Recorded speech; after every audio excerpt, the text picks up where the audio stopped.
Strategist and Communications Director for the Republican National Committee. Great to have you here. Good morning. How would you describe Donald Trump's ground game today? Phenomenal. Excellent. When you look at the ground game that we've put out this cycle, working with hand in hand with the campaign, it's the most comprehensive ground game that any political operations ever put out. But is that the same as biggest ground game? Comprehensive? Well, first of all, there's two issues. One is we do have more staff than we've ever had before. We're covering more states. We've made more voter contacts. So, I mean, from an output standpoint, at the end of the day, what matters is the number of voter contacts you're making, the amount of data that you're collecting, and figuring out who those targets are that you're either going to get out early or persuade to vote for you on Election Day or before. Right now, we're ahead of the curve on that. We feel very good going into the final stretch. Then help us understand these numbers, Sean, because these are the amount of offices that Donald Trump has in battleground states.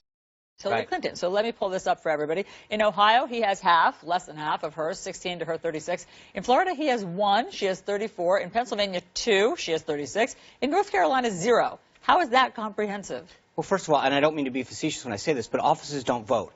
People do. What we learned from Obama in 12, Obama looked really comprehensively at the Bush-Cheney 04 model, figured out what they did well, and improved upon that. What we did at the party is looked at what they did and improved upon that. And that's what we focused on, which is voter contact, getting people trained out into the field, making contact with voters, persuading them, registering, understanding more about them. We've had over 5,000 volunteers comprehensively. I mean, these are fellows that have a weekly metric trained. We've got over 1,000 paid staff on the ground.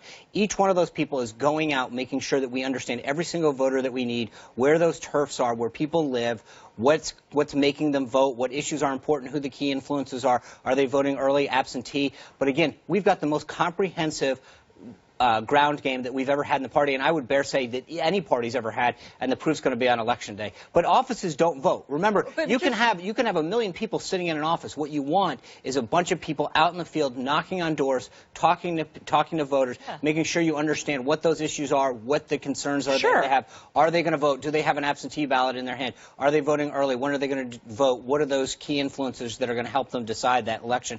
And then following up with them. I hear you. So, in other words, in North Carolina, say, you're saying that you do have tons of volunteers. They're just not in an office. You don't have a physical office. But you have tons in some of cases, we do have victory centers, or they're working out of a county party or whatever. What we recognized after the last couple cycles is getting a bunch of people to sit around an office is not helping us win an election, and that's what we had been focused on. I think what Obama did effectively over the last 2 cycles is recognize that voter contact, community organizing, as they called it, was a much more effective way of getting out into the community, understanding those voters face to face, learning about them, learning about the issues that were important to them, and that propelled victory. I think in a good, close election, which this is going to be, a good ground game is worth 3 to 5 points. Absolutely, and so that's why we were asking about the ground game. So you think that the Trump campaign is pulling its weight. You don't feel that the RNC is having to, we've read some reports that you're having to supplement the Trump campaign's ground game. No, it's not a question of supplement. I think early on, coming out of 2012, Chairman Reince Priebus said, no more TV ads. We're not putting, there's a bunch of folks that put money on TV. What we're going to focus on is building the most comprehensive data operation and ground game operation. We've put all of our money on that. No more stockpiling money. And we told all of our candidates at the beginning of this process, when you're all focused on becoming the nominee, we're going to focus on building the best, most comprehensive ground game out there. Don't worry about it. We got it. You guys focus on your candidacy, on building out that campaign, and that's what we've done. And we've worked now hand in glove with the nominee to make sure that we have the most efficient program going so that we're not stepping on each other.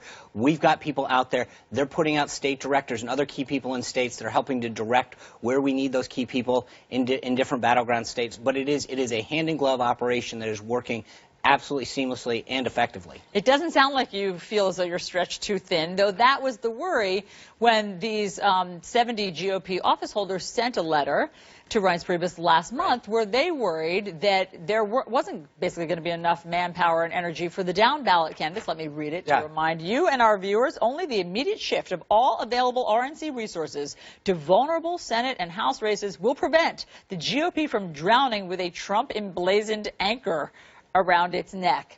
That's a strong message. What do you say to those people who are worried? I respectfully disagree. It's a hand. You can't cut off the top of the ticket and expect the bottom to survive. Anybody who has a fundamental understanding of politics understands that you need a robust, vibrant top of the ticket for anyone at the bottom of the ticket to win. It just doesn't work that way.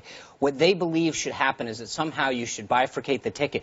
But we need every one of those people that's out there It's running. And remember, almost every one of the battleground states is also a key Senate state. Ohio, Nevada, New Hampshire, Illinois, Wisconsin, Florida. They're all battleground states, and that's the difference. It's one thing if you had battleground states that weren't Senate competitive states and you were trying to figure out how to allocate resources. In almost every one of those circumstances, the competitive Senate races are competitive battleground states presidentially, and so it is, you can't separate the two, and that's where I think they're frankly, respectfully mistaken. Sean Spicer, you sound energized. Thanks so much for Thank breaking you. it all down with us on New Day. Great to have you.